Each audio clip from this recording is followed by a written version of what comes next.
এইভাবে কেন্দে কেন্দে আল্লাহ দরবারে কান্নাকাটি করে সাইদ মানুষকে জিজ্ঞাসা করে সারা মানব কোনো মানুষকে তোমরা দেখেছো কিনা জঙ্গলের তার কাছে যাইয়া মাঠের মধ্যে গরু মাঠে চড়ায় তাদেরকেও জিজ্ঞাসা করে ও মাঠের রাখালেরা আমার সাহাবাকে তোমরা চিনো কিনা দেখেছো কিনা রাখালেরা বলে সাহাবাকে জানি না তবে একটা খবর দিতে পারি আমাদের ওই জঙ্গলের মধ্যে কয়েকদিন যাবত একটা মানুষ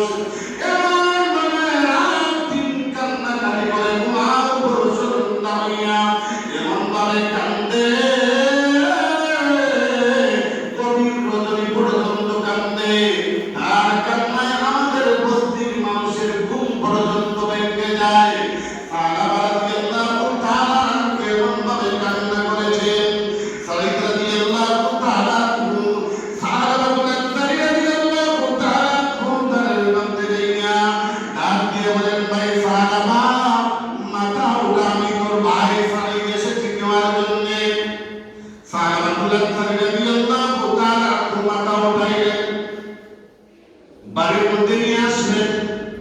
এমন সময় সাহাবাতুল আনসারীরা ডাক দিয়ে বলেন ভাই সাঈদ আমি তো একজন অপরাধী আর অপরাধী কোনদিন মাথা উঁচু করে হাঁটতে পারে না আমার দুটা হাত আমার পিছনের মধ্যে বাইরে দাও অপরাধী ন্যায় আমাকে টেনে টেনে বাড়ির মধ্যে নিয়ে যাও কারণ আমার হাতটা পিছনের মধ্যে বাঁধা থাকলে মানুষ মনে করবে আমি অপরাধী আমি তো এখন পর্যন্ত আমার মালিকের কাছ থেকে গুনাহের কোনো ঘোষণা পাইলাম না সাঈদ বলেন আল্লাহ তোকে ক্ষমা করবেন চলে আয় বাড়ির মধ্যে বাড়ির নিকটে আইসা সাহাবা ডাক দিয়ে বলেন ও ভাই সাঈদ আমার মনে হয় এখনো মালিক আমার গুনাহ মাফ করেন নাই চলো আল্লাহর পয়গম্বরের সাহাবী আলী রাদিয়াল্লাহু তাআলা আনহুর দরবারে জিজ্ঞাসা করব মহান মালিক আমাকে ক্ষমা করবেন নি আদিন সময় সংক্ষিপ্ত আলীর কাছে গিয়ে বলেন ভাই আমি আমাদের কারণ করেছি আল্লাহ আমাকে মাফ করবেন নি আলী বলেন আল্লাহ তোমাকে ক্ষমা করবে কি করবে না এটা আমি জানি না আমার ঘর থেকে তুমি বাহির হয়ে যাও গেলেন ওমরের দরবারে ওমর বিদায় করে দিলেন আবু বকরের দরবারে চলে গেলেন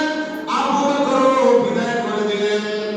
সাহাবা ডাক দিয়ে বলেন রে সাঈদ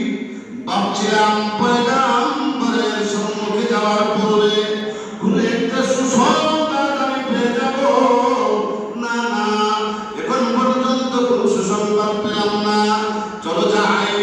রহমাতুল লিল আলামিনের দরবারে জিজ্ঞাসা করব আমার মালিক আমাকে ক্ষমা করবেন কিনা আল্লাহর পয়গম্বরের দরবারে গিয়ে হাজির হলেন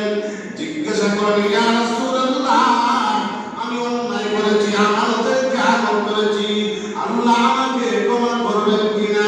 আল্লাহর পয়গম্বর বিদায় করে দিলেন রে সাহাবা তুমি আমাদের ত্যাগ করেছো আল্লাহ তোমাকে ক্ষমা করবে কিনা সেটা আমি জানি না তুমি আমার ঘর থেকে বিদায় হয়ে যাও যেই মাত্র রাসূল এই কথা বলেছেন সাঈদকে উদ্দেশ্য করে সাহাবা বলে রে ভাই সাঈদ আমার হাতের বাঁধ তুমি খুলে দাও আমি এখন বুঝে গেছি আল্লাহর আসমানের নিচে জমিনের উপরে আমার মতো গুনাহগার নাফরমান আর কেউ নাই যেই জায়গায় পয়গম্বর আমাকে বিদায় করে দিয়েছে এই কথা শোনার পরে সাহাবা আবার চলে গেল এমন ভাবে কান্না করে করে আল্লাহ তওবা শুরু করে দিল আল্লাহ রাব্বুল আলামিন তার কান্নাটা কবুল করে নিলেন এমন ভাবে কবুল করে নিয়েছেন শুধু কবুল করেছেন এমন না আল্লাহ রাব্বুল আলামিন তার নামে একটা গোটা আয়াত নাযিল করে